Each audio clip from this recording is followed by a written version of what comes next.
on a speech inshallah at 8:20.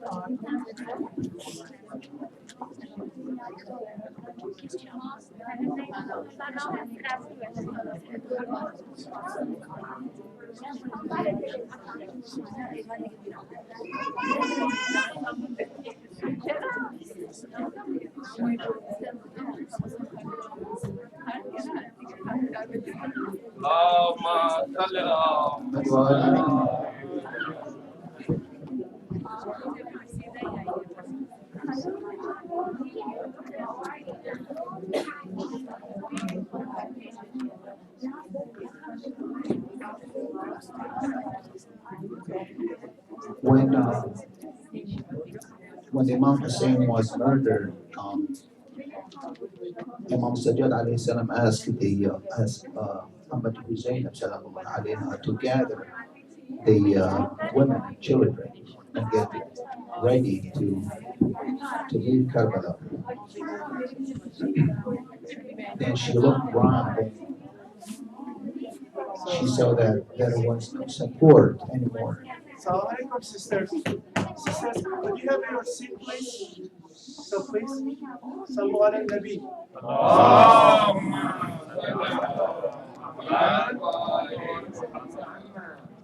Then she looked around and there was no support. Then she said, خويا والله ضيما يا نضل وحدنا يا وما حاج بقى يا بالخيم عدنا عقب الخدير يداياس حدنا خويا راحت معزتنا يا وسعدنا صاحب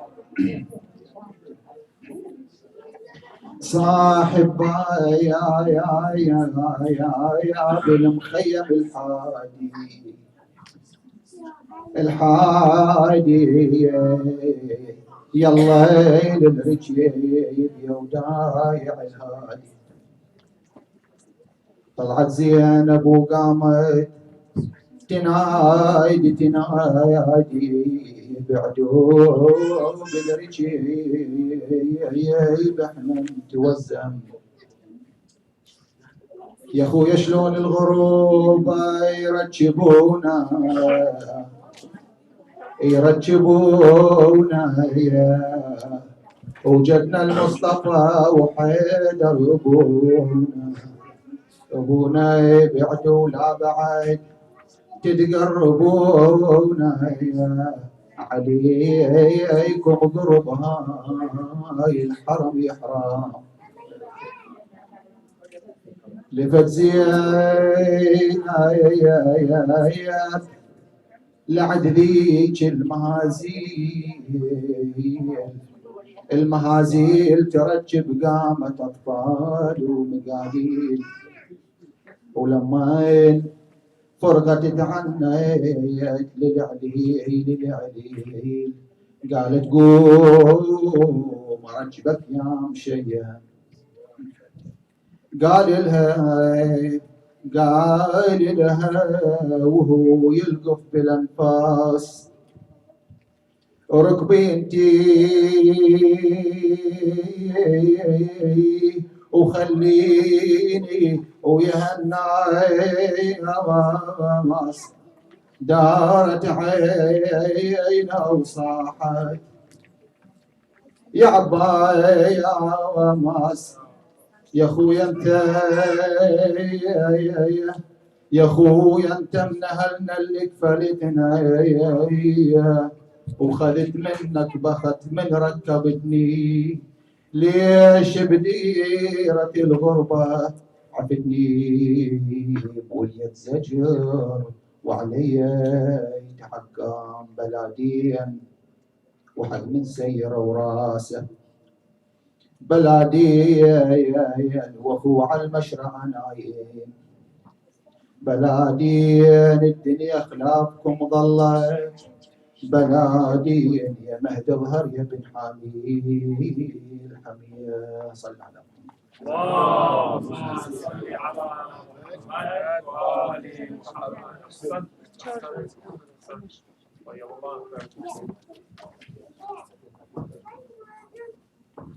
بابا بلندار سلوى اللهم صل على محمد وآل محمد.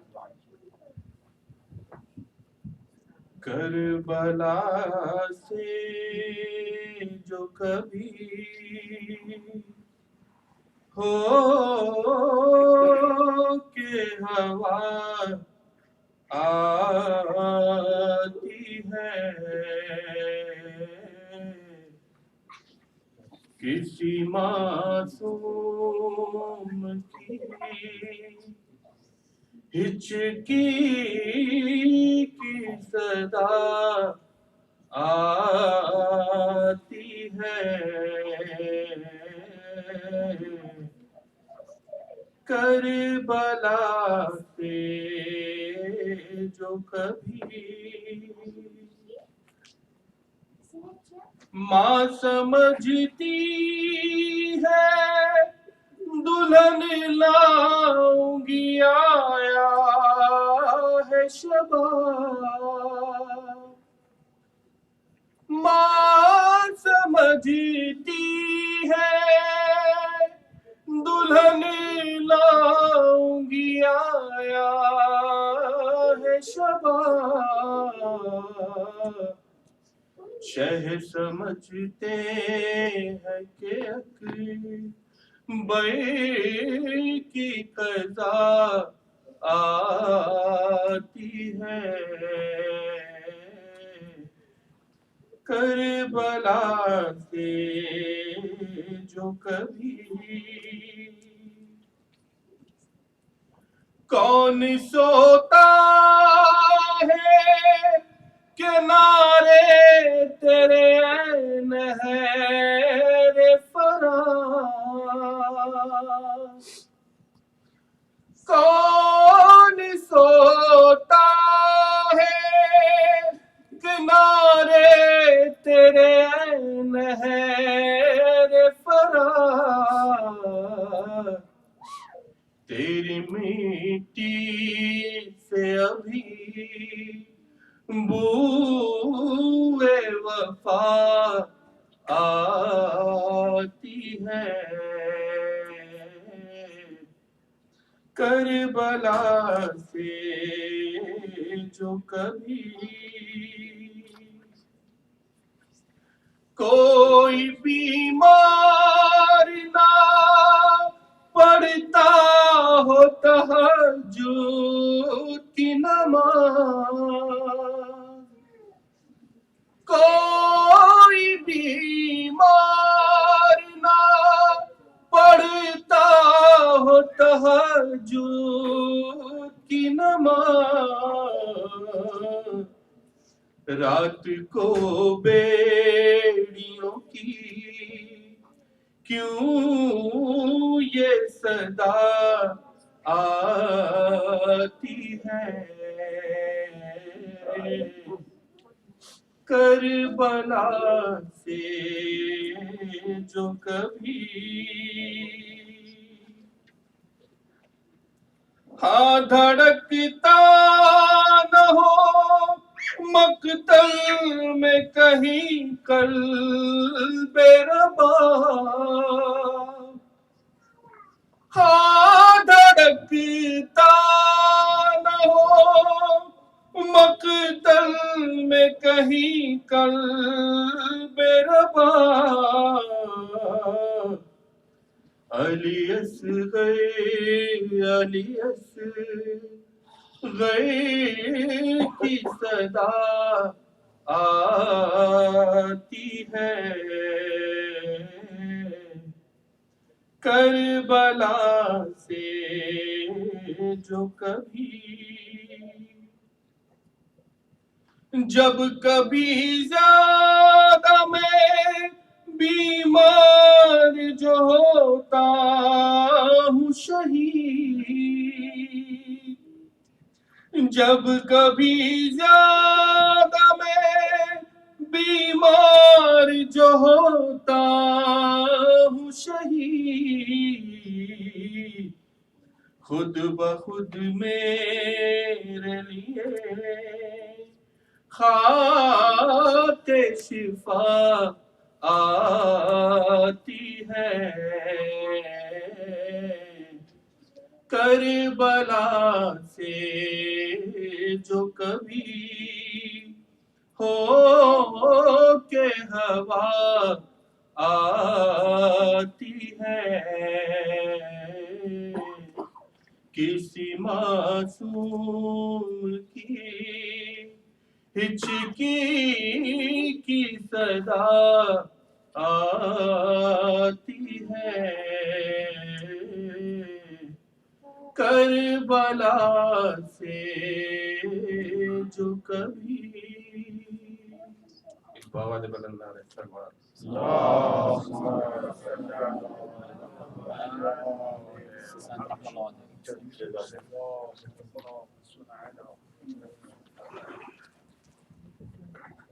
बाबा ने बुलंद नारे salwar.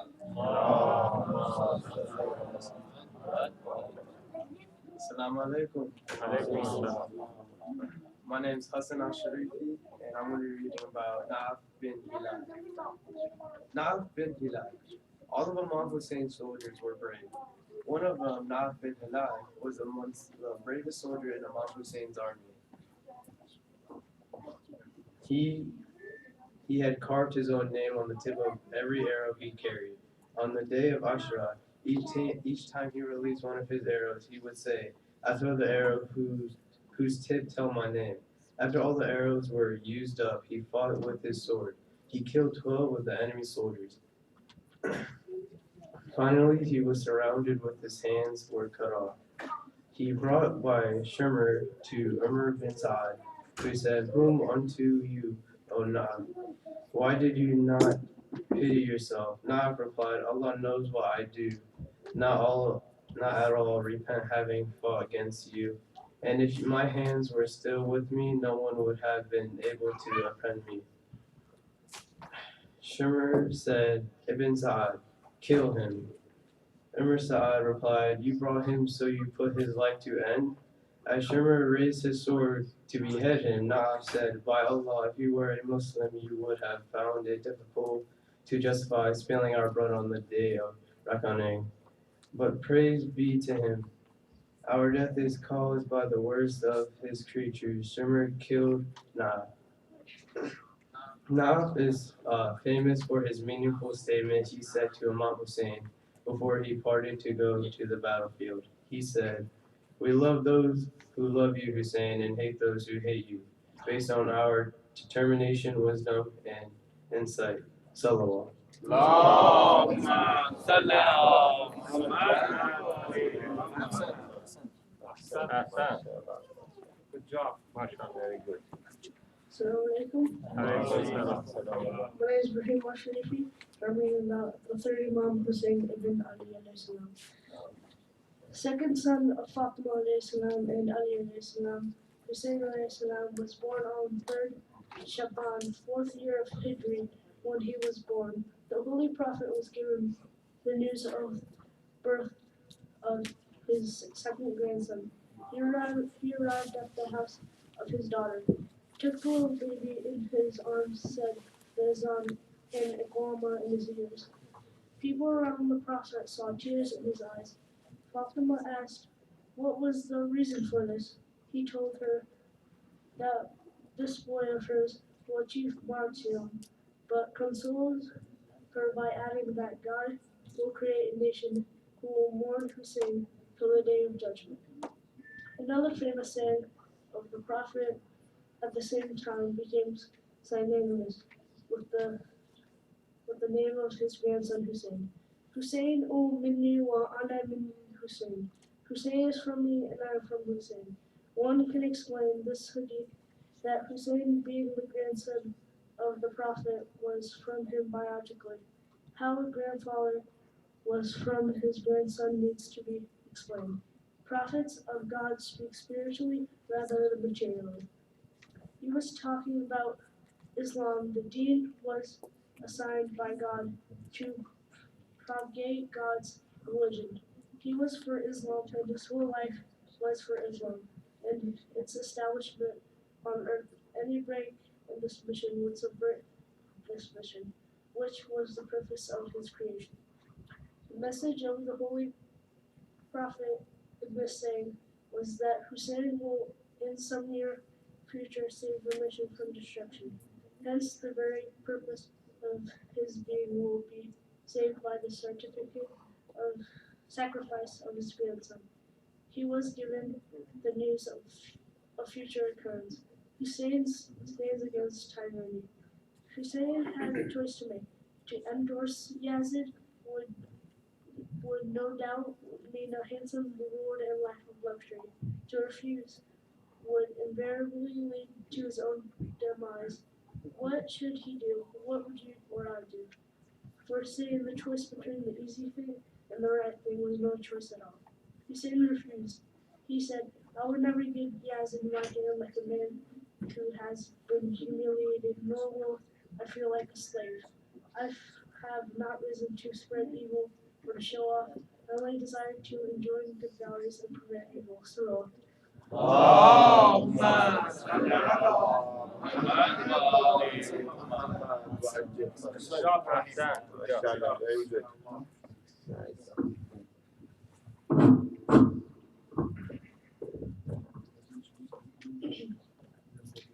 Hi, I'm Manaram Sharifi, and today I'm going to talk about Imam Hussein alayhi salam, which was our third Imam. He was well known for his kindness, charity, and love for the poor. One day, when Imam Hussein alayhi salam was riding through the streets of Medina, he came across some beggars who had gathered together to eat the food that he had begged from during the day. The beggars saw Imam Hussein alayhi salam and invited him to join them. Imam Hussein alayhi salam was not allowed to take anything given in charity, as he was from the family of the Holy Prophet Muhammad, peace be upon him. Taking charity is forbidden for all the members of the family of the Holy Prophet Muhammad, peace be upon him. Imam Hussein got off his horse and sat down with the beggars. Imam Hussein alayhi salam then explained to them that although he would love to eat with them, he could not, because as a member of the family of the Holy Prophet Muhammad, peace be upon him, he could not take charity. As an alternate, he invited all of the beggars to his family for food so that they could all eat together. Our third Imam, Imam Hussein alayhi salam, was a man of faith and action. During nights, he would worship Allah subhanahu wa ta'ala in privacy, while during the day, he worked hard and guided the people. He was constantly mindful of the poor and the needy, and used to visit them and cheer them up. He used to tell his followers, be always in touch with the needy, for Allah subhanahu wa ta'ala does not love the arrogant. In following our Imam Hussein alayhi salam, we should always be kind to others, especially the poor. We should not compromise your beliefs for anyone, but at the same time, we should be polite in how we tell them. Salawat. اللهم صل على محمد وآل محمد.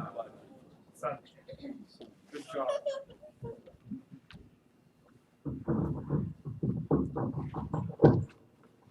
Assalamualaikum Amin. So inshallah we start our second program.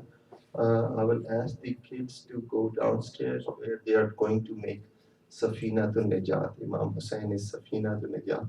So tonight they will go downstairs for next 15 minutes and they will bring Safinatul Najat inshallah. And then I will ask Maulana to come to the member in your loudest salawat. اللهم صل على محمد وآل محمد.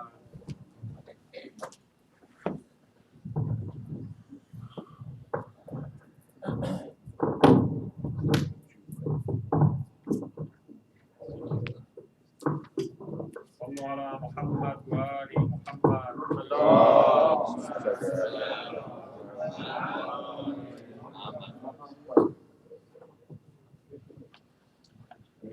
رحم الله من قرأ الفاتحة مع الصلوات. اللهم صل على محمد وآل محمد.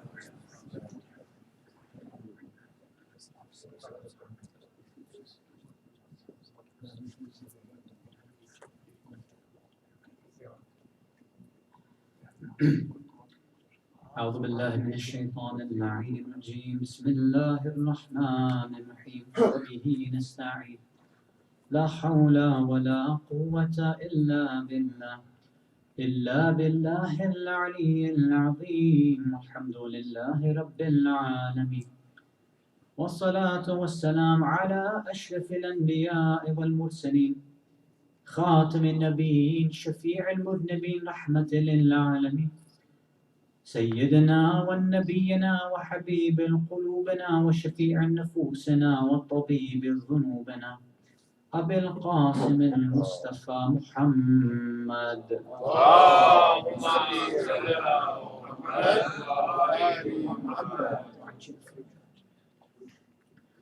ثم الصلاة والسلام والتحية والإكرام على أهل البيت الطيبين الطاهرين المعصومين المظلومين المنتجبين المكرمين الخيرين الفاضلين السيدين الصادقين سيما بقية الله في الأرض روحي وأرواح العالمين للتراب مقدمه الفدا الذين أذهب الله عنهم الرجس وطهرهم تطهيرا اللهم صل على محمد وآل محمد. ولعنة الله على أعدائهم أجمعين من الأولين والآخرين إلى قيام يوم الدين أما بعد. The love of the Ahlul Bayt from Muhammad Ali, Fatima, Hassan and Hussein, sallallahu salawat ala Muhammad wa ala Muhammad. اللهم صل على محمد. Respected mu'mineen, mu'minat, brothers and sisters in Islam and Iman, salamun alaykum jami'an wa rahmatullahi wa barakatuh. We begin in the name of Allah subhanahu wa ta'ala, tabaraka.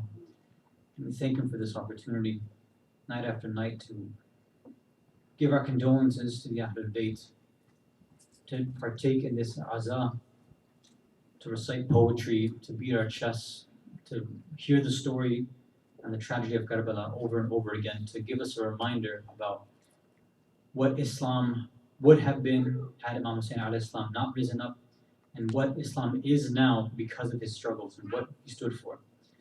And it gives us a reminder of what we should be and how we should stand up for Islam and our Iman.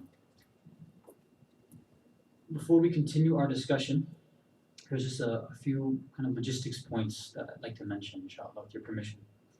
So if you remember the first night, I had asked if anybody has any feedback, criticism, positive, negative, anything they'd like to share, to please do so regarding any of the points that were made. Alhamdulillah, a lot of you did, and I appreciate that. Even when people didn't agree with what was said, that's fine. I appreciate that you shared your disagreement, your point of view. It's very, very beneficial for me to hear the other side, right? I may not do that if you don't come and say something. I might not think of it from your point of view. So everyone that did come forward, I really appreciate that. Whether you came directly to me or through one of the management members of the management committee here. If there are any sisters who have any comments as well, if you can catch me before I go downstairs or after the program, you can come to me directly, or if you don't feel comfortable with that, you can tell your husbands or anybody else you know on this side, they can come and relay that message to me, inshallah. Because I know that, hopefully this community is not like that, but many other communities, unfortunately, sometimes the sisters, they feel cut off, right, in a lot of different communities. So I hope, inshallah, that doesn't happen over here. So if there's anything I can do, especially for the sisters, please let me know, inshallah. Now, in regards to the feedback and some of the comments that were made, there were some comments about the content, some about requests, about what the content should be regarding these nights. And again, although I may not agree with the advice and the comments and the requests that people have made, I do appreciate that you at least came forward and offered them. So regarding some of the discussion we've been having about identity. Now it's obvious that some people have appreciated the fact that we've discussed this idea of having an identity crisis, talking about what it means to be an American or a Muslim American or American Muslim, what does it mean to be any of these things. And some of you have expressed that this is a discussion we need to have, both from the social aspect, the political aspect, and the religious aspect, and then deeper in the abstract philosophical aspect of it. Others have said, this is not something which belongs in the member right now. It shouldn't be during the Ashra. You can do it somewhere else, this and that. Again, I appreciate your point of view, even if I don't agree with that necessarily. Now, some of you have disagreed with the conclusions that were made here, and again, that's fine. what I have decided is that although we could probably open this topic up even more, of course, there's many more points that we need to address regarding an identity crisis, what it means to be Muslim, what does freedom mean, what does liberty mean, justice, all these things. It's not a simple topic. And because I think there are a good number of individuals here who are interested in hearing more about it, I think if we were to stick to this monologue of the member and kind of addressing it like that, I don't think it would do that topic justice. So I think the 2 nights that we have addressed it, I think that'd be enough for now, although I'd like to address it more. If individuals are interested in actually opening the topic up more, then that's for you to talk to any of the members of the management committee here, and we can have a separate session for that, maybe off the member, as a discussion, something like that, whether it's in the center, whether it's at somebody's place, wherever it happens to be. So that I'll leave up to the members of the community here. It's in your hands now. Another point was made regarding the content of what should be addressed here. Again, some of you have said that it's a bit too abstract. Why are you addressing these things? Muharram, these Ashram Majalis are meant to talk about the Ahlul Bayt alayhi salam, to talk about their fada'il, their faza'il. This is a point that I've heard when I was here 3 years ago. The same point was mentioned. In some of the communities I go to, this is shared as well. So I apologize, but I'm going to have to take a few minutes just to respond to this point. If you can send a salawat ala Muhammad wa ala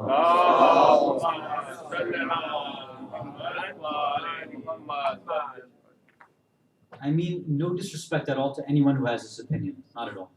And I understand that many of you might have come from a certain background in your countries or your communities, wherever you came from.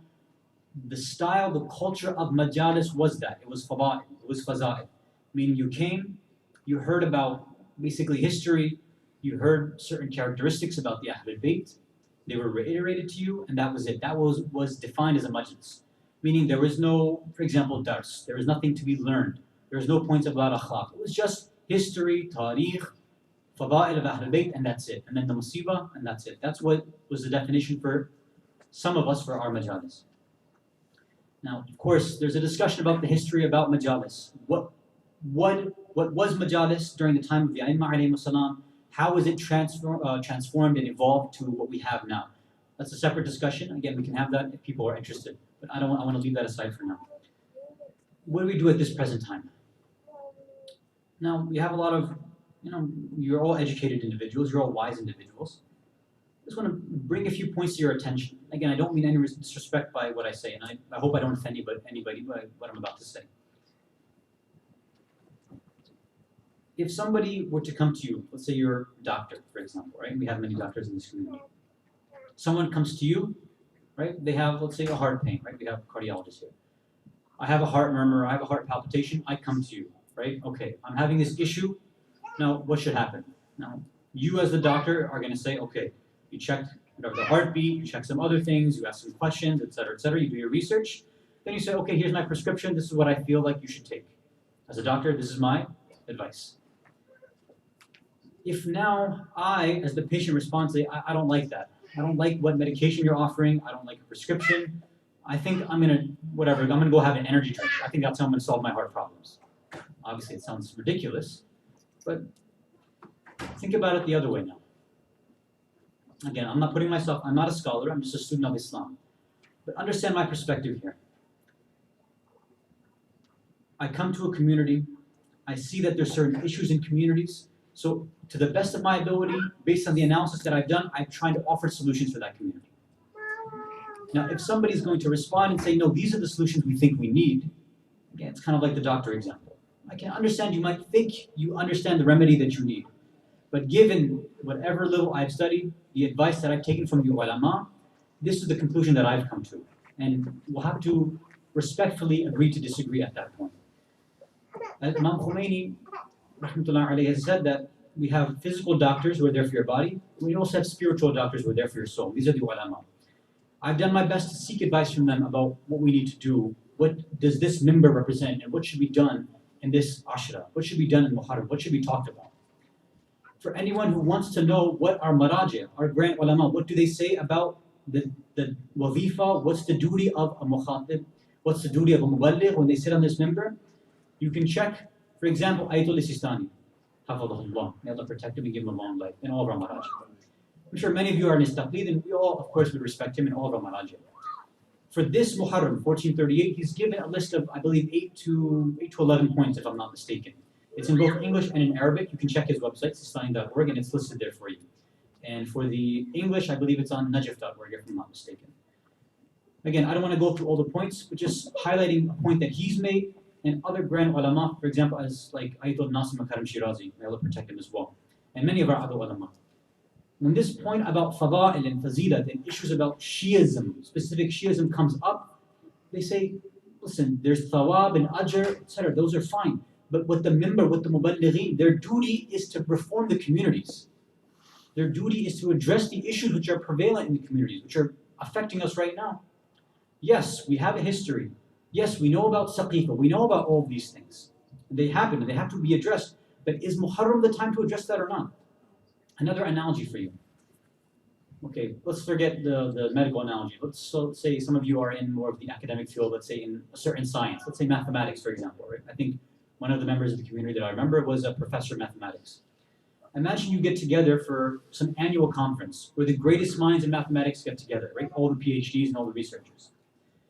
And they say that, the best researcher that we have is going to come together and solve all of our issues. And he's going to discuss the major issues of mathematics. Okay, we're all ready. So he gets up on the stage, he says, guys, 1 + 1 = 2. Okay, that's great. It's like, you know what 1 is? 1 is 1 more than 0. And also 1 is 1 less than 2. Okay, this is the greatest mind in mathematics. He says, okay, now that I've given you that reminder, thank you very much, and he leaves. Now, what would you think of that conference? Obviously, you would say, I'm never coming here again. I'm never going to pay for this. What benefit does it really have for us to hear the same story about Saqifa over and over again? What benefit does it really have for us to hear about Khaybar over and over again? I'm saying they have their rewards in their place. Of course, I'm not denying that. But if we've already understood 1 + 1 = 2, if we've already understood our history about Saqifa and how the rights of the Ahlul Bayt ﷺ were taken, if you understood the fada'il of Amir al-Mu'mineen ﷺ and the Prophet and the Imams and everyone, then does it really make sense for us every year to come for 10 nights in a row to hear the same thing over and over again? Is that really going to cause us improvement or not? It's a question for you to think about. And what our ulama, what our marajis say is that's not what's needed in our community right now. Those issues are thabit, they're well known, they're badihi, they're obvious to us. What's needed for us is things which are not obvious. In our communities right now, we're dealing with divorce. People are getting abortions, unfortunately, right? They're committing zina. When else is this going to be addressed? If it's not here, then when will it be? Because if somebody else comes during another shahada or wilada, or in the month of Ramadan, the same kind of i'tiraf, the same sort of objections will come up. Well, in the month of Ramadan, just talk about Quran, don't talk about anything else. Well, in the shahadat of so-and-so imam, just talk about their history. In the wiladat of so-and-so, talk about that. During Eid al-Ghadir, just talk about Imam Ali. Every point it's somebody saying, no, you should just do this. It's the patient always telling the doctor, no, this is how you should heal me. The point that we made in the beginning was, the first night is, when we come to these majalis, who's actually inviting us here? Yes, we have a committee here. We have individuals who are spending their money, who are providing tabarruk and setting this up, and may Allah reward you all. That's wonderful. But, and I say this without any sort of hesitation at all, the real invitation is coming from Bibi Fatima alayhi salam. And I have absolutely no doubt. This institution was established by Bibi Zainab alayhi salam, by Imam Sajjad alayhi salam. Just be a doctor. Just be a doctor? Yeah, he was just prescribed whatever you want. I'm not a doctor. I'm still in the... Just whatever you think is the deficiency, if you try to explain and advise us, that should be more than good for everybody, I think. Again, now I could come here and be kind of totalitarian and just say this is what I think it is, right? What I'm trying to say is obviously because I've been to this community before, I respect everybody's opinion here. And everybody that's come and shared their opinions, I appreciated that. And what I'm doing is just offering that this is not coming from me, this is coming from the top. This is coming from a Maraja, like Ayatollah Sistani, etc., etc. I'm just relaying that information. If anyone, again, still has an issue, that's okay. Afterwards, we can sit and discuss these things. But again, I don't want to come off like I'm here, I'm just going to do whatever I want, and I don't care what you guys think. I have a duty, and I'm going to be answerable on the Day of Judgment. Right? So, although I did say on the first night that I'm here to serve you, I'm not answerable to you. That is some point I have to make clear. I'm answerable to Imam Zaman. I'm answerable to the Prophet. I'm answerable to the Ahlul Bayt. That's who I'm answerable to. So if I do any sort of nuqsan or I do any sort of injustice to my duty, then I ask you to pray for my forgiveness, that I make this mistake. But I also ask that, of course, I still need your advice and I still need your help. So I do need your feedback and your comments and your criticism so that together as a community we can move forward, inshallah. Sallu ala Muhammad wa ala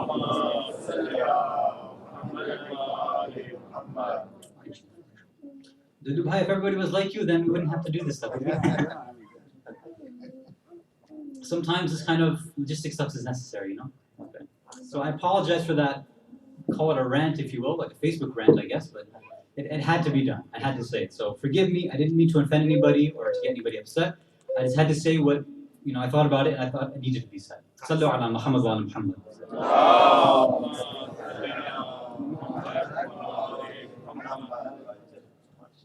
Okay. So identity now. Hopefully you guys figured out your identity. Right? Okay. We talked about this idea of Muslim and Mu'min, right? A Muslim is somebody who just claims and says Islam, something that just comes off their tongue, right? I say I believe in Allah, I say I believe in the Prophets and the Imams, I believe in the Quran, I believe in the Mu'jizat, I believe in all these things, I believe in the Day of Judgment. That's great. And the fifth Imam alayhi salam added, he said, okay, that's Islam, but Iman is what? Iman, you said, is you need amal. You have to act upon what you believe. You have to act upon what you know. Okay. Now I have a question for all of us. And we're like, okay, we're tired of questions. Can you just tell us what you have to tell? No, I have to ask you questions. That's how you guys think. Okay, so you're saying, I'm saying, Iman is when you believe something, you say something, and you act upon it, right? You guys are with me so far? Okay. Now the enemies of Imam Hussein alayhi salam, they believed in praying, they believed in fasting, they believed in the Quran, they believed in all these things. Did they act upon it? They did, right? They prayed, they fasted, they came to the masjid, they gave charity, they did all these things. It's one problem. What about the Khawarij? I can guarantee that the Khawarij probably did more a'mal than any of us, most of us combined. Right? They had the marks of sujood on them. They were up all night praying Salatul Layl. They did amal, they acted, and they had belief. Okay? What about Daesh, Al-Qaeda, the Taliban? They have this belief system, right? They believe in Allah, they believe in the Prophet, they have their system, their madhab, and they act according to it, don't they? Sometimes better than we act according to the system that we believe in. So hold on, let's go back on our definition. Didn't we say that Iman means you have a belief system and then you act upon it? So hold on, are we saying that the enemies of Imam Hussein alayhi salam, the Khawarij, Daesh, all these guys are mu'mineen? Obviously, the answer is no, they're not. So what does that mean? It means that the way that we answered Iman was incomplete. There's something more, there's another component to the equation. That's what we want to add tonight, inshallah. If you can send a salawat on Muhammad wa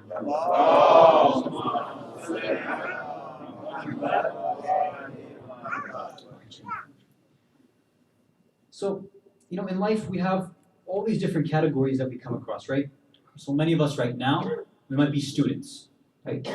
When you get to school, right, whatever school it is, grade school, undergrad, grad, whatever it is, you're a student. Now, a person who gets, let's say, a 4.0, they get straight A's, they're a student. And a person who gets nothing but F's, are they still a student? Technically, yeah, right? But what's the difference? How would you describe these two? What word would you use for the one who gets straight A's versus the one who gets straight F's, for example? Right? What do you guys think? What would you call the person who gets straight A's? Hardworking. Did he achieve his goals? Right? And somebody who achieves their goals, we say they achieve success. Right? Whereas somebody who gets straight F's, they're a failure. Right? They failed at what they should have accomplished. In that same light, and you can think about this in business, in your workplace, wherever. In that same light, a mu'min can also either be a failure as a mu'min or a successful mu'min. This is the title for the series that we want to continue with for the next few nights. We started with our introduction about identity for the past 2 nights, just to start us off and get our minds thinking. And this will be the start of our series. The question that we're going to ask tonight and that we're going to ask every night and try to answer and give practical answers, not just abstract answers and philosophical answers, but practical answers. Every night is how do we become successful mu'mineen? Not simply believing something and acting upon it, but actually doing what's right and knowing how to distinguish between what's right and wrong. Now, okay, where are we going to get the answer? How do we determine who's a successful mu'min? What does it mean to have successful iman? Well, alhamdulillah, Allah has helped us out. It's fairly easy. There's actually a whole chapter of the Quran called Surah Al-Mu'minun, chapter 23. And in the first 10 ayat, He's given us the answer. In fact, in the very first ayah, He's given us the clue that we need, that hint that we need. أعوذ بالله من الشيطان الرجيم بسم الله الرحمن الرحيم قد أفلح المؤمنون. Exactly what we're looking for. Definitely, certainty, قد أفلح المؤمنون. The mu'mineen, the believers have become successful. Normally, when you end, usually you end with a statement like that, right? Somebody goes through, a certain trial, a certain struggle, or they go through some work or their studies. After they get their grade, after they get their paycheck or whatever, then you say, okay, now you've become successful. What is Allah doing here? He's saying, at the beginning, He's saying, no, قَدْ أَفْلَحَ الْمُؤْمِنُونَ. At the beginning of the surah, He's saying, no, the mu'mineen have definitely become successful. It's really ajib, isn't it? At the beginning to give the natija, to give the conclusion, to give the kind of goal. Allah, according to our mufassirin, He's doing it for a reason, perhaps. Why? It's because if we see that goal right away in the beginning, that'll kind of give us more shawq, more ilaqa, more of a drive to actually figure, okay, that's how you become successful, now what do I do? Right? If somebody shows you the money first and says, okay, here's $1 million. Okay, cool. You can have this if you do X, Y, Z, etc., etc., etc. Here's a 100 on your paper. Here's all the right answers. I'll show you how to do that. This is what Allah's doing in Surah Al-Mu'minun in the first 10 ayat. He's saying, if you want to be a successful mu'min, this is it. Now I'm going to give you some characteristics, some things you need to do. If you do these things, then you would have been a successful mu'min. Sallu ala Muhammad wa ala Muhammad.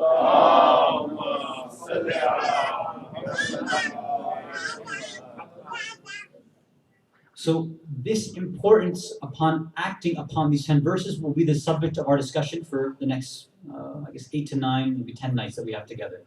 And if we do this properly, then every night should have about 1 verse, maybe 2 verses, depending on how we move forward. And in fact, there's a hadith that's been attributed to Rasulullah sallallahu alayhi wa alihi wa sallam.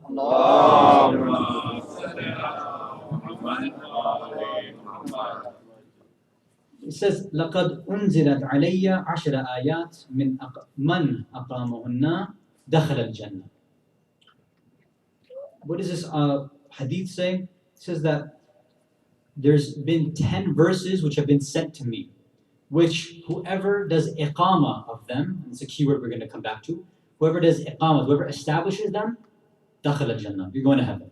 A free ticket. Nice. Now typically when you see a hadith in riwayat about Quranic verses, usually it says, Man qara'a surah fulan, right? Whoever recites surah this, then they go to heaven. Whoever recites surah this, then they get, the reward of 5 billion hajjs, or whatever it is. But this hadith that's attributed to the Prophet is a bit different. It's talking about aqama, not qira'ah. It's not saying just recite these verses and then you get to heaven. It's saying, no, you need to iqama, you need to establish these things. So the point here that we need to make is that these few characteristics and actions that we're going to start mentioning throughout these nights are not something for us to just, again, put in our minds and say, yeah, this is cool. This is something that needs to be firmly established in our lives, every day, every moment. And that's what we have to keep in mind. First point we're going to discuss is falah or falah. What is success?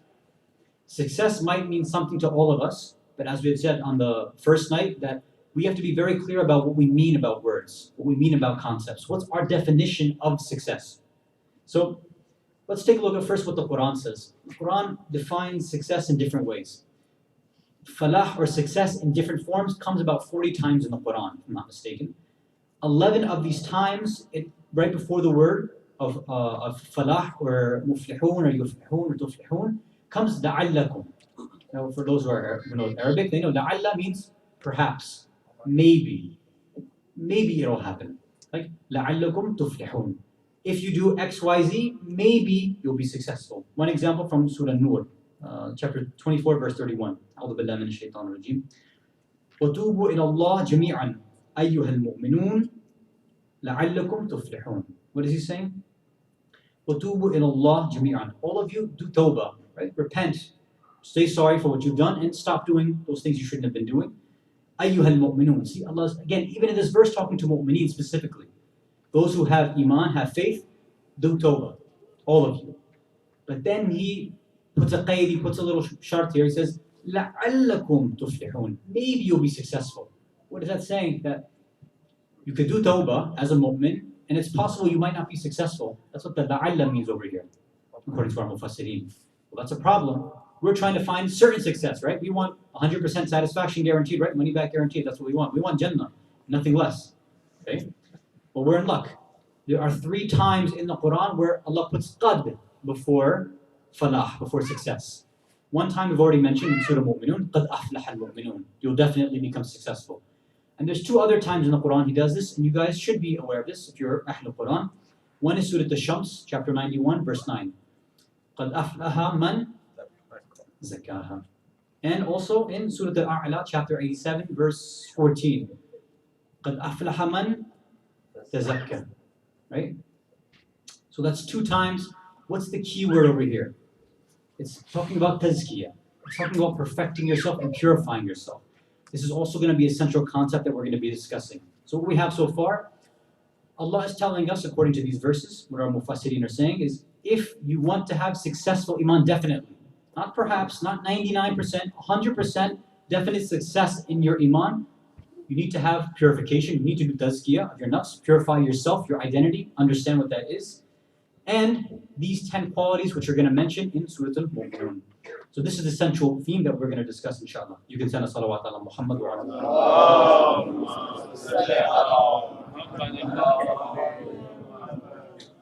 Inshallah, tomorrow we're going to start with the discussion about the meaning of success coming from the root word in Arabic, right? Falah and falah. Interestingly enough, falah with the shadda on the lam, for those who know Arabic would know, actually means a farmer, right? Now, what the heck does that have to do with success? Inshallah, we'll mention that tomorrow night.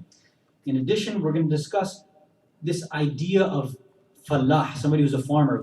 How does that help us understand the success in this world that we want and get success in the next world?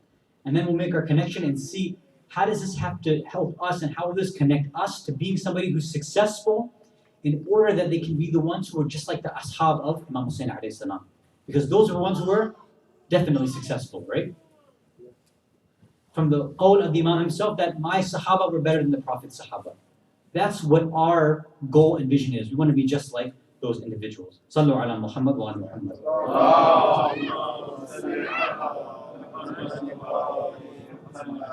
One more salawat ala Muhammad wa ala Muhammad.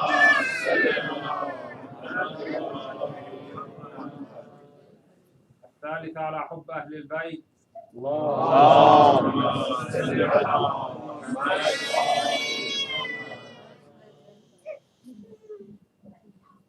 Everybody that claims that they have love for the Ahlul Bayt, when you have this love for Imam Hussein alayhi salam, for his family, for his companions, for all the shuhada, there's some natural consequences in your heart, in your soul, that extends from that love, right? We all have this. And this doesn't just simply extend from love of Ahlul Bayt, but this is any sort of love that you have. When someone else that you know, when someone else that you love, when they go through a pain, when they go through a trial, when they go through some bala in their lives, you feel that pain inside you, right? You feel that empathy towards them. You feel sympathy towards them. When someone is hurt, you feel that pain to yourself too. When somebody is close to that individual, we try to force that pain onto ourselves. That's why some individuals, because of the bala, because of what happened to Imam Hussein alayhi salam, they try to force themselves to feel that pain, even physically sometimes, right? And that's all out of love, obviously. And may Allah reward them for that love and that pain that they feel. Other times, when Allah sees that this individual is truly in love with the other one, has a true connection, Allah makes sure that those 2 individuals have the same natija, they have the same fate, and they go through the same pain.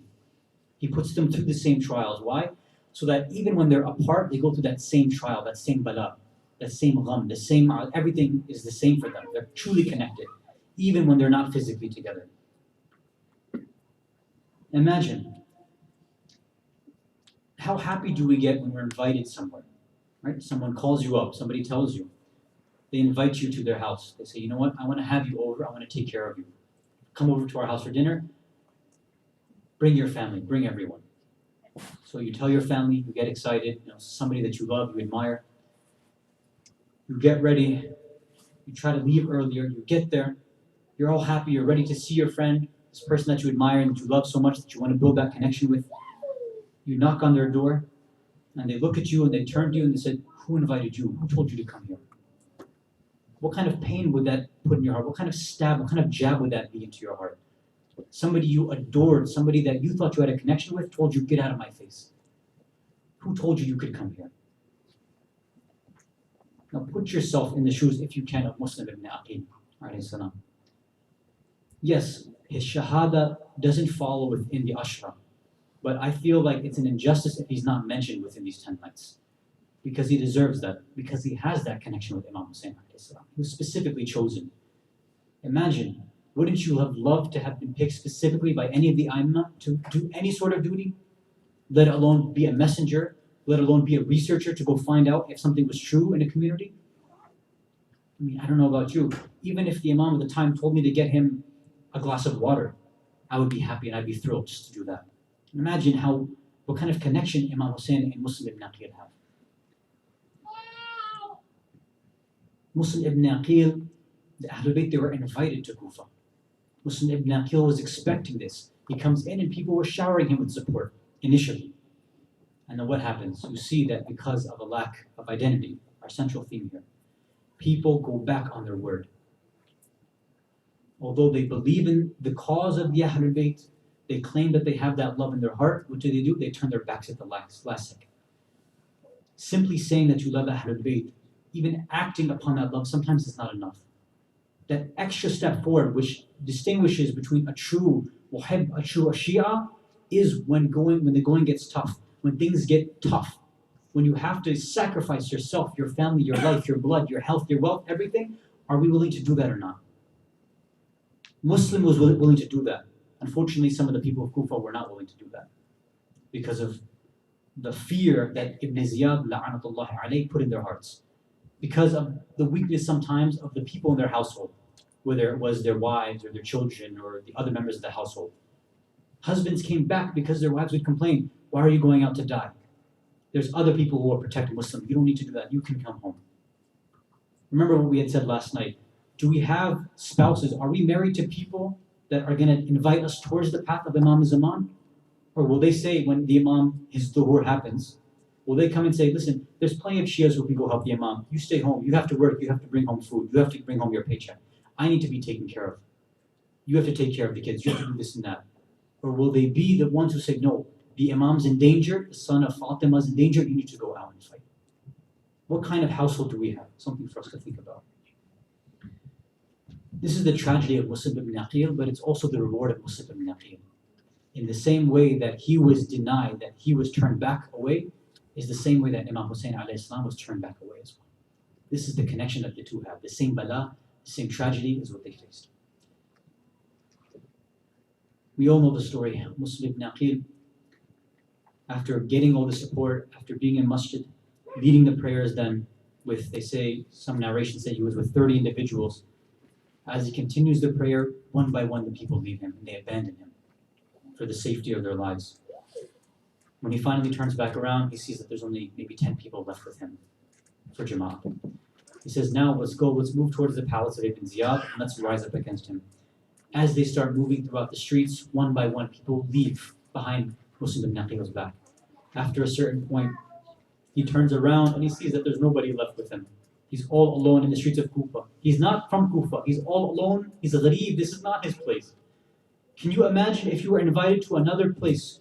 You don't know the people. You don't know the area. Somebody invites you in, and at the last second they turn you around and say, get lost. We have nothing to do with you. This is the musibah of Muslim ibn Aqil. He sits at the doorstep of a lady named Daw'a. She kindly tries to help him out. And we all know the story from here. The son that lived in that house, unfortunately, was a follower and a supporter of Ibn Ziyad.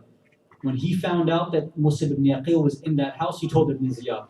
They sent the soldiers to the house. They grabbed Muslim. Muslim fought as well as he could, but he was overwhelmed by the number. They took him to the palace of Ibn Ziyad. Before he was ordered to be executed, he gave 3 wishes. He says, I only have 3 requests from you. Grant them to me. What are your requests? Ibn Ziyad asks. He says, number 1, I have some debts to pay. Collect my money, sell off my items, and pay off my debts. Number 2, give my body a proper Islamic ghusl. Give it a kafan and bury it properly. And number 3, please tell my Mawla Hussein not to come to Kufa because the people here will abandon him. I don't want him to go through the same trials that he's gone through, that I've gone through. And we know what Ibn Ziyad replies. He says, we'll pay off your debts, fine. But as for your body, I don't care what happens to your body. And as for Hussein, we'll never send a message to Hussein. Let him come and we'll deal with him. You see, the same bala that Hussein goes through is the same bala that Muslim ibn Aqil goes through. Does Muslim get a ghusl? No. Does Hussein get a ghusl? No. What kind of dafan does Muslim ibn Aqil get? The same dafan that Hussein didn't get. The same tragedy they both go through. When Hussein lands in Karbala, when he's a gharib in a land that he shouldn't be in, when he's coming in and he was invited there, what do the children look up into him? What do they ask of him? They say, Ya Abba, Baba, why are these people turning back against us? Didn't they invite us here in the first place? Why are they throwing stones at us? Why are they turning their backs against us? What is Hussein supposed to say? But most of all, what jawab is he supposed to give to Zainab? He's supposed to be a protector of Zainab. What is he supposed to do for Zainab? When news of the Shahada of Muslim reaches the tent, the caravan of Hussein, he brings Muslim ibn Aqil's daughter close to him and begins to caress her head. Muslim ibn Aqil's daughter knows better. She knows what this means and says, Ya Amma, why are you treating me like you treat orphans? Has something happened to my father? Hussein, you're caressing this girl's head right now, but what will happen when Sakina goes? Who will be there to caress her? When Shimmer is there taking away the Hurma, slapping Sakina in the face, who will be there to protect her? Abbas will be gone, Ali Akbar will be gone, there will be nobody left for Hussein. على لعنة الله على قوم الظالمين وسيعلم الذين ظلموا أي منقلب ينقلبون إنا لله وإنا إليه راجعون رضا بقضائه وتسليما لأمره. Ya Allah, we ask you by the right of Muhammad and Ali Muhammad to forgive all mu'mineen, mu'minat, muslimin, muslimat. Accept all that was said here tonight. Forgive us for our sins.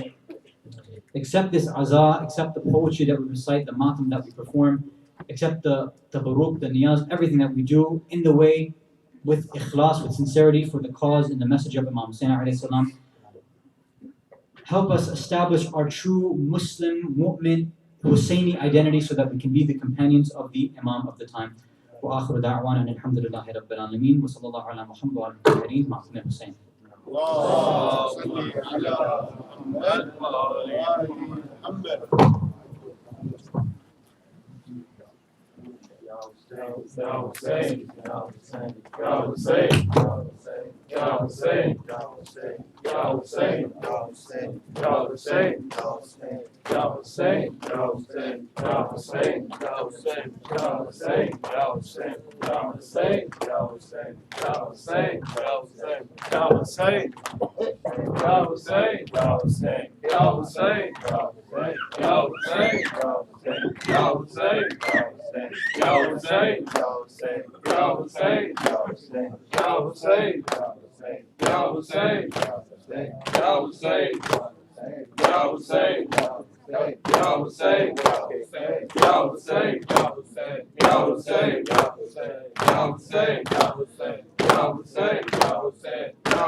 Karbala वालों पे ये कैसा मुहर्रम आया, Karbala वालों पे ये कैसा मुहर्रम आया, करबला वालों पे ये कैसा मुहर्रम आया, करबला वालों पे ये कैसा मुहर्रम आया।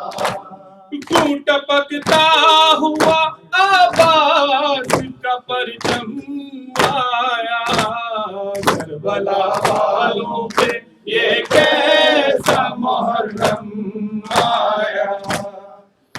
کربلا والوں پہ یہ کیسا محرم آیا.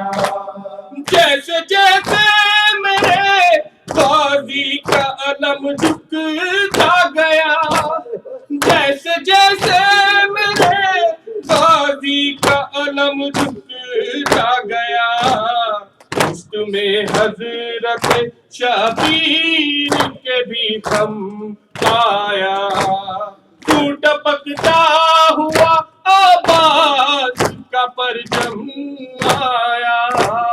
کربلا والوں پہ یہ کیسا محرم آیا. کربلا والوں پہ یہ کیسا محرم آیا. کربلا دیکھ لے اسلام بچانے کے لیے، کربلا دیکھ لے اسلام بچانے کے لیے، رات کنبے کو لیے وارث آدم آیا. ٹوٹ پکتا ہوا آباد کا پرچم آیا. کربلا والوں پہ یہ کیسا محرم آیا. کربلا والوں پہ یہ کیسا محرم آیا. ظالموں اس کو تو بوند پلا دو پانی، ظالموں اس کو تو بوند پلا دو پانی. اب لبوں پہ میرے بے شیر کے ہے دم آیا. ٹوٹ پکتا ہوا آباد کا پرچم آیا. کربلا والوں پہ یہ کیسا محرم آیا. کربلا والوں پہ یہ کیسا محرم آیا. سارے موسم تو گزر جاتے ہیں آ کر، لیکن سارے موسم تو گزر جاتے ہیں آ کر، لیکن بس ہمیشہ کے لیے موسم ماتم آیا. ٹوٹ پکتا ہوا آباد کا پرچم آیا. کربلا والوں پہ یہ کیسا محرم آیا. کربلا والوں پہ یہ کیسا محرم آیا. چاند ریحان نظر آیا محرم کا ادھر، چاند ریحان نظر آیا ہے محرم کا ادھر. خود میں آنکھ میں بہم آیا. ٹوٹ پکتا ہوا آباد کا پرچم آیا. کربلا والوں پہ یہ کیسا محرم آیا. کربلا والوں پہ یہ کیسا محرم آیا.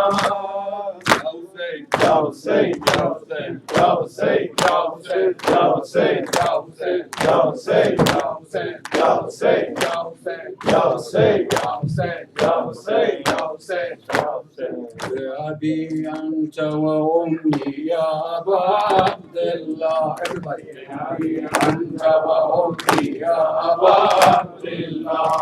بأبي أنت وأمي يا أبا عبد الله. بأبي أنت وأمي يا أبا عبد الله.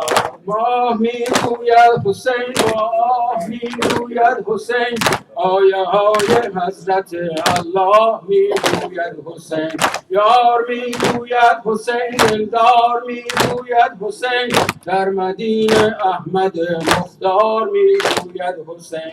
نارمی گوید حسین گلزار می گوید حسین شاه مردان حیدر کرار می گوید حسین به ابی انت و امی یا ابا عبدالله به ابی انت و امی یا ابا عبدالله خار می گوید حسین غمخوار می گوید حسین فاطمه بین در و دیوار می گوید حسین خواب می گوید حسین افلاک می گوید حسین مجتبی با سینه در چاک می گوید حسین خواب می گوید حسین مهتاب می گوید حسین منبر و سجاده و محراب می گوید حسین به ابی انت و امی یا ابا عبدالله به ابی انت و امی یا ابا عبدالله گاه می گوید حسین بیگاه می گوید حسین شمس و نجم و کهکشان با هم می گوید حسین گوش می گوید حسین مدهوش می گوید حسین بین خیمه کودکی آواره می گوید حسین به ابی انت و امی یا ابا عبدالله به ابی انت و امی یا ابا عبدالله چاره می گوید حسین بیچاره می گوید حسین غنچه 6 ماه در گهواره می گوید حسین هوت می گوید حسین لاهوت می گوید حسین ذوالجنا در بطن شب محبوب می گوید حسین به ابی انت و امی یا ابا عبدالله به ابی انت و امی یا ابا عبدالله شیر می گوید حسین شمشیر می گوید حسین در تن شه سنگ و تیر و نیزه می گوید حسین آل می گوید حسین گودال می گوید حسین تازیانه بر تن اطفال می گوید حسین به ابی انت و امی یا ابا عبدالله به ابی انت و امی یا ابا عبدالله به ابی انت و امی یا ابا عبدالله Ya Hussein, Ya Hussein, Ya Hussein, Ya Hussein, Ya Hussein, Ya Hussein, Ya Hussein, Ya Hussein, Ya Hussein, Ya Hussein, Ya Hussein, Ya Hussein, Ya Hussein, Ya Hussein, Ya Hussein, Ya Hussein, Ya Hussein. يا مجهز حسين قل القابر وين يا مجهز حسين قل القابر وين عن جثته جان شلت النابل وين عن جثته جان شلت النابل وين يا مجهز حسين قل القابر وين يا مجهز حسين قل القابر وين عن جثته جان شلت النابل وين عن جثته جان شلت النابل هلات دموعه وقالها يا عمه شفت بلا راس الطفل يمه مبرد وعريان والغسل دمه غسلة ترى صار من دميع العين يا مجهز حسين كل القبر وين يا مجهز حسين كل القبر وين عن جثته جان شلت النابل وين عن جثته جان شلت النابل وين معرى لقيتها بيج البراري ما قدرت الفينا يا عم عاري جسمه جمعته قطعة بواري صاحت اجر قول ما تكفي الحسين يا مجهز حسين القابر وين يا مجهز حسين كل القبر وين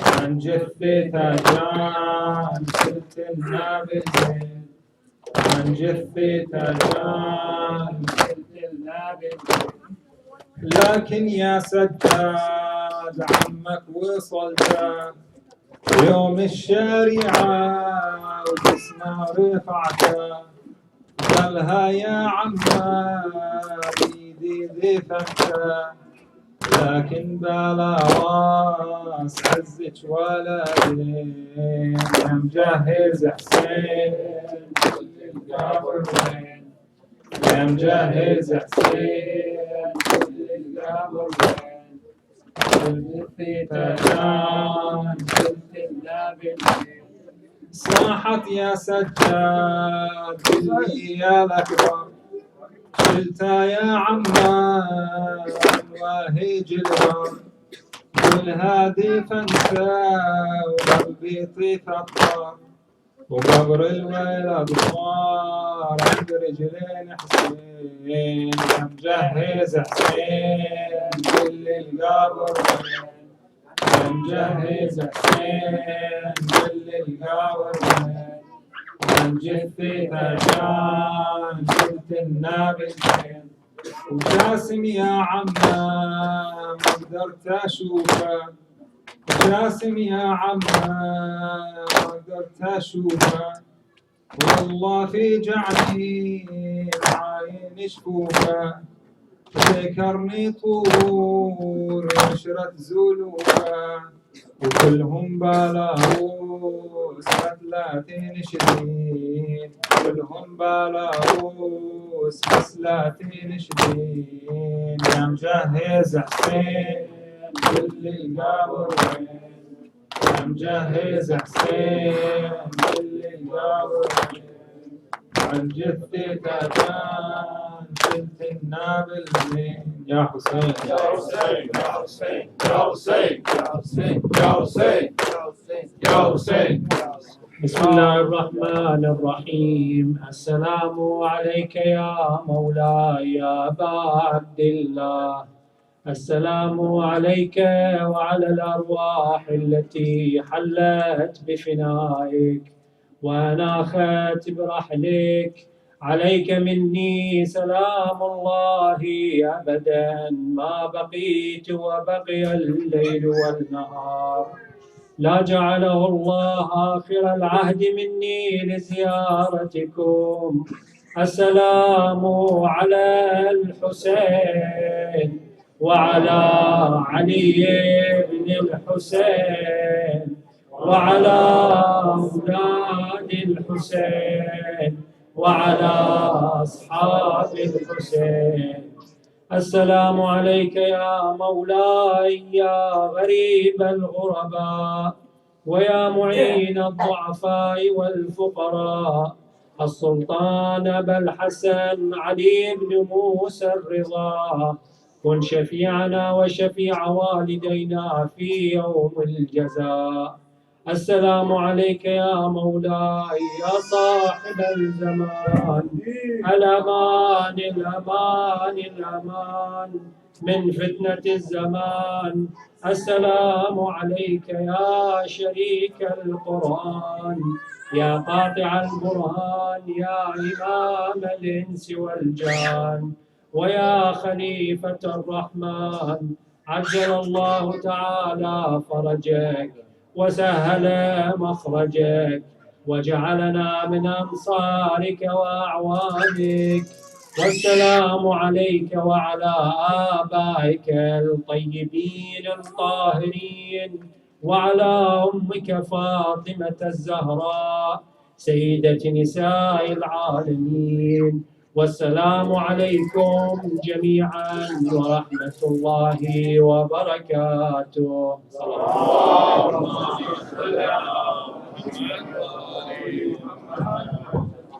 Two small announcement only.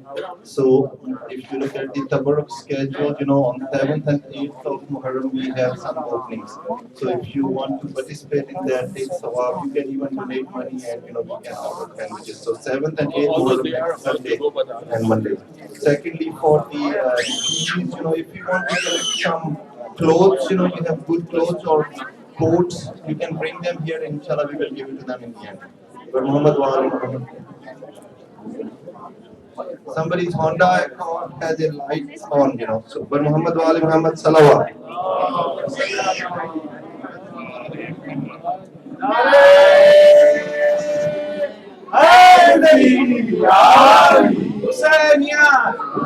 Hussein يزيدية يزيدية ناري